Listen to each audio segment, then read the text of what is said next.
So who is likely to have poor bone density? I think this is important to go over because, again, I meet people often who say, "Oh, I don't have to worry because I've been really active my whole life," or "I don't have to worry because I don't have any pain anywhere." And I mean, it's so great that there are people that have no pain anywhere and have been active their whole lives, but the thing about bone density is that it doesn't have symptoms and it sort of isn't really a reflection of what you've been doing in your life because there's so many factors that can affect it. So to me, the reality is if you are aging, your bone density is likely to be going down. So all of our bone density is likely to be going down as soon as we're over 30.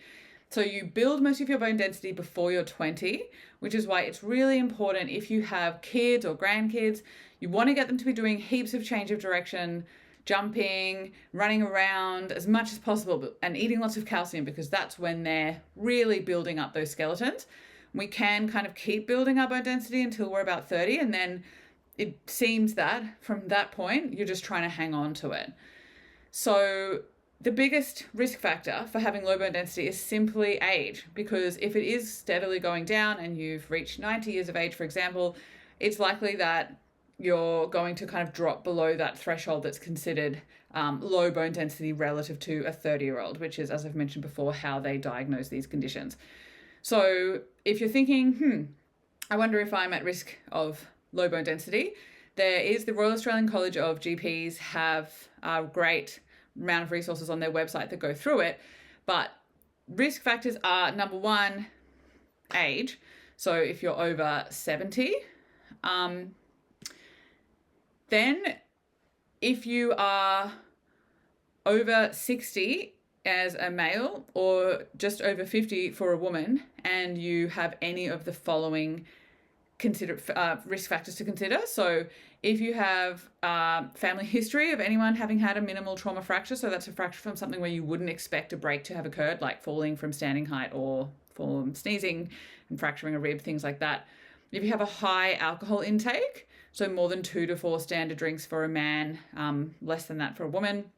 If you have a low calcium diet, if you have low body weight, if you've had recurrent falls, and if you've been very sedentary over a number of years, you are considered to be at a high risk. So essentially, everyone over 70 is at risk of having poor bone density.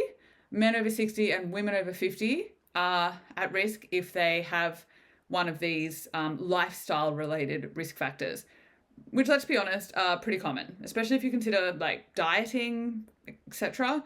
There are probably quite a lot of people who do have low body mass that might be at risk if they've been sort of under eating for a long period of their lives. And then there are medical conditions that are associated with low bone density that mean you might be more likely to develop poor bone health. And again, it might be a reason to go and get a DEXA scan earlier than your suggested age of 70.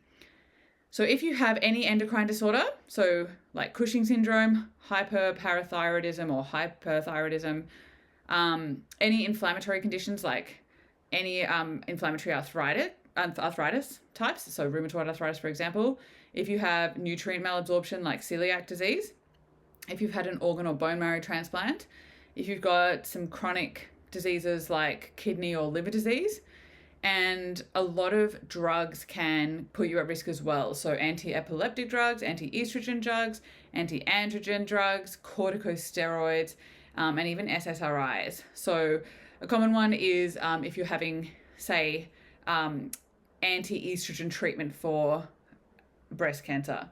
That is kind of one of the common risk factors that people who come to see us have. So essentially, you're more likely to develop low bone mass if you're over 70. But even something to keep in mind if you're over 50 and you've got any of these concurrent medical conditions, my recommendation is to get a DEXA as soon as possible. And the general advice is to get a DEXA every 2 years because bones respond very slowly. So it's unlikely to have much changes beyond if you do it any more frequently than that.